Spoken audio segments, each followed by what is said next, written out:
The Home Depot Center recently held its second annual Track and Field Invitational, and Kirran Moss and myself had the chance to hang out with the heavyweights in the world of track and field, the shot put guys. Here's Kirran Moss at her home away from home, the Home Depot Center. We're here at the beautiful Home Depot Center in Carson, California for what should be a superb day of track and field athletics. With the Olympics soon approaching, you and I both know that there are many athletes that need to hit those A and B standards, and we'll keep an eye out as this is the meet for Eye on Athens.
Okay, we're here with Rich Perlman. He's the meet director out here at the beautiful Home Depot Center.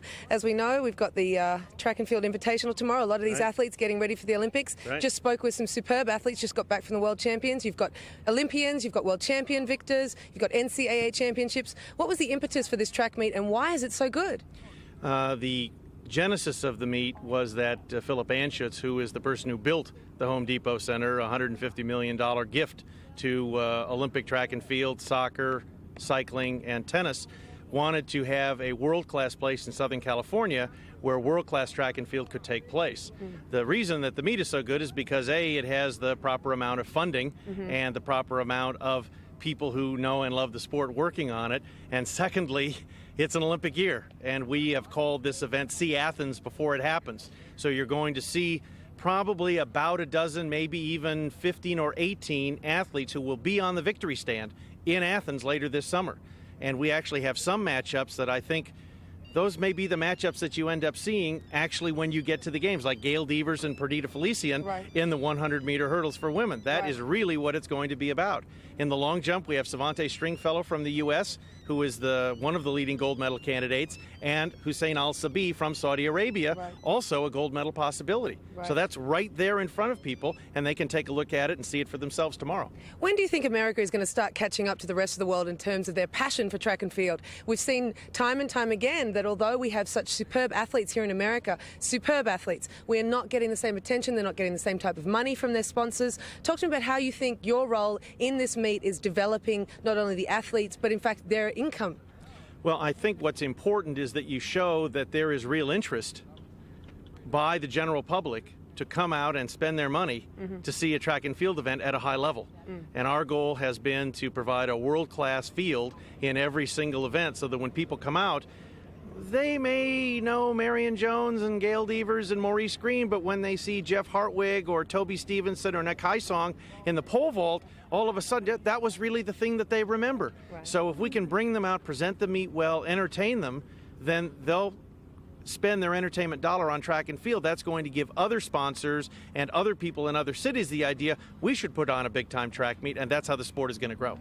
Okay, I'm here with John Godina, just a world-class shot putter, has been for the last decade. He was originally at UCLA. He was the world champion in 95, 97, and two-time outdoor-indoor 2001 shot put champion. It's an amazing honour to be with you here today. We're here at the Home Depot Centre, getting ready for a big track tomorrow. What are you hoping for? This is the first real meet of the year. All I'm really worried about is win. You know, meeting up with everybody for the first time, you just want to worry about winning, and then after that, once you've got that in the bag, then you can start pushing for extra distance. So it's really a bit of an ego thing now, isn't it? Just to come out there, tell the boys you're back, show them how good you are, and then work on your distance. Yeah, definitely. You know, and I've been out of it. I didn't do indoors this year, so I think people probably wonder if I'm done with or whatever. So just got to come out and show them not. Are you still living in the area, John? I am. I'm in the north side of LA, and next year I'm going to be moving out to Phoenix, Arizona. Just I have to get out of LA. It's a little crazy here. So, but for this year, I'm going to stay out here. So you've got your eyes on Athens, huh? Yeah, definitely. In this country, you know, it's rough. You got to get that trials done first, and they only take 3 guys when we probably have 6 or 7 that are qualified to really be at the Olympics. So it's going to be a tough trials, but after that, then we'll really focus on Athens. Well, we wish you the best, and as we know, as I said, world-class athlete back again. Here he is, hopefully doing well tomorrow, proving it to everyone that he is back, hasn't disappeared, back from a hiatus, and the Olympics coming up later this year. Good luck, John. Thank you. Okay, I'm here with Debbie Pickersell. She's an Australian champion for discus. She's here trying to reach a qualifying mark for the up-and-coming Olympic Games. She's brought herself out here by herself, essentially, to try and make this mark. What are you at now? At the moment, my PR or PB is 59.11. I have no idea what that is in feet. I think it's about 190 feet or something. So I'm really pushing 61 metres, which is around 200 feet. So I've only really gone up around 56 at the moment. So I've got to push that mark a little bit more while I'm here. Well, you've made some serious sacrifices. Clearly, you're a dedicated athlete. What do you think it would mean for you to be at Athens? They're calling this meet Eyes on Athens. That's you. So how does that make you feel? Eyes on Athens, definitely. It's like everything to me. I've pushed the bar for a while now, and I want to keep moving it. I've had a lot of dedicated people working with me, and I've put the work in, and it's all there to do. I've just got to go out there and do it. So it means a lot to everybody. It's my family, it's me, it's the people I train with, my coach, everyone. So it's really important. It's everything. So. But at the same time, Debbie, you're a really young thrower. You've got another 15 years in this sport. Yeah. I mean, I was just watching you train. You've obviously got a great technique. You're strong, you're athletic, you're fit. Yep. You're obviously very determined, but you've got a long time still here, don't you? Yeah, well, I have no patience, but I was brought up that way. But you know, it's there for me to do. Why not? It's a unique opportunity, and I want to make the most of that. And if it's there for me to do. And so I mean, definitely, I want to keep going in the sport. It's fantastic. There's a lot of wonderful people, and a lot of people teach me things every time I go to a meet. I have some great friends that I throw with, and it gives me a chance to meet a lot of people. And starting young, I suppose, puts me in a better position for the future, because you build up every year, and you learn a lot more things and become a mature athlete. And I think that's really important. We're taught that in Australia, that we need to put in a 10-year solid base, to really expect the good performances and compete well on the world stage. So that's, I think that's something that we all have to think about. But why not go after it while you can? It's Aussie, go out for it and do it, give it a go. So, and see what happens. Yeah. Well, Deb, thanks so much, and we wish you the best of luck. Okay, I'm here with Savante Stringfellow, who is quite an exciting young man. He has just won the last 4 indoor-outdoor long jump NCAA championships. He has just returned from the World Championships, in which he won that also. He's preparing now for the biggest and most coveted gold medal of his career, which will be the Olympics coming up later this year. Talk to me about how you're planning for this. I mean, I'm not doing much different. Keep doing what I did. That's what got me to the level I am now. Consistent training and meets like this, just going to tune me up and get me ready. How are you finding the weather here? I mean, obviously it's very different. I know you're back east right now training. How is it to come out here, get off the plane? How long have you been here? I got here like 11 o'clock, so I'm fresh off the plane. It's about 3 o'clock now. A little tired, but the weather here is beautiful. It's perfect. Can't ask for much more. And if we get this tomorrow, oh my goodness, we may see something special. Well, fantastic. There's some good money on the line too. That'd be nice to take with. Oh yeah, money's always good, but money's I can't even change. Yeah, money is real good. So. Well, again, 4-time NCAA champion, world champion, and hopefully the next Olympic gold medalist for America in the long jump. There you go. That's right. Be looking out for me. I feel like you're gonna go Olympics then? I'm hoping, because Canada, the Canadian Olympic Committee and Athletics Canada have set up sort of selection criteria that we have to meet, and so far I've met 2 of the 3 standards. I've completed doing the A standard twice, and I need to jump the B standard once, and then place in the top 4 at our trials. So how do you feel about winning today? Oh my gosh, you know what? It wasn't even like a thought coming into this. I just wanted to come in, and with the winds being the way they were at the beginning, I was like, well, you know, I'm just going to go and do what I can do with these conditions.